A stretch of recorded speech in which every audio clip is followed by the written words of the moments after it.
I ask you a question, I expect an answer. So in Alpha Protocol, you're going to meet different weapons dealers, and depending on who you've aligned with, you actually will gain, or you'll actually meet more, you'll actually not have options to actually talk to certain ones. So for example, the G22, if you actually ally with them, you're going to meet their weapons dealer, and you might get rebates from weapons that they're actually selling, as opposed to if you hadn't have met them, or you're actually not aligned with them and now they're your enemies, you're actually not going to have those different options and benefits from that. If you'd give me a name when I first showed up, Kokoro, you could have saved yourself a lot of trouble. All enemies will try to kill you on sight if they're your enemies. But again, if you had allied with certain people, or say again, if you met with the G22, well now all the allies, they're actually going to be your allies, and then other factions are going to be against you. So if you're playing through the game, if enemies see you, they're going to try and kill you, but they don't always have to be your enemy. You were planning to investigate Leningradsky Station, yes?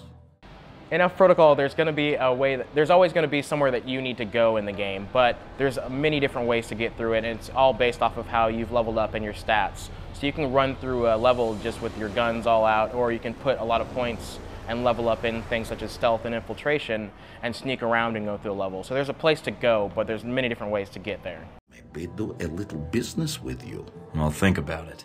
As we've found out most recently, you can actually play through all of Alpha Protocol without killing anyone. So stealth isn't just about taking people out without them noticing you. There's also just specific ways to get through a level without actually being seen at all. Maybe I can turn him into a care package for his friends. There are many different endings in Alpha Protocol. So if you play through the game as like a more aggressive and just right to the point type person, in the end game, people are going to bring that up and they're going to just talk about that with you. And then also all the allies that you've met throughout the game will probably come back towards the end, and different things, depending on how you've played it, they're actually going to, you might have to save them, you might have to, I don't really want to go all into it, but there's many different endings to Alpha Protocol, definitely.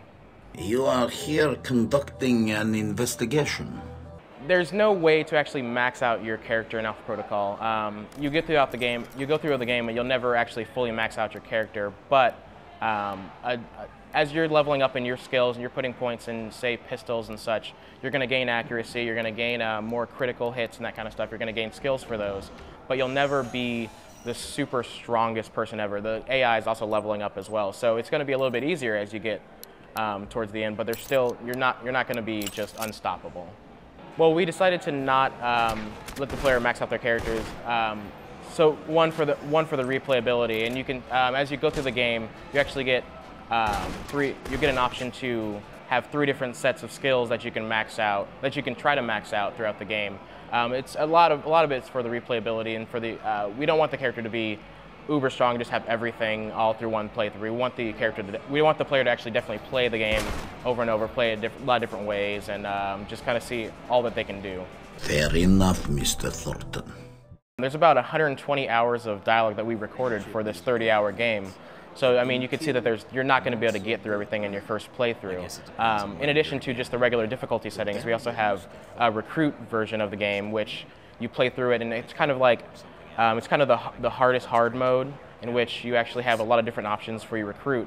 And if you play the game through that and actually beat it, you actually open up the option for veteran mode, which gives you a couple more skill points to start out with, and a number of different options for that. So even just that is another explanation of how there's a lot of replayability in Alpha Protocol.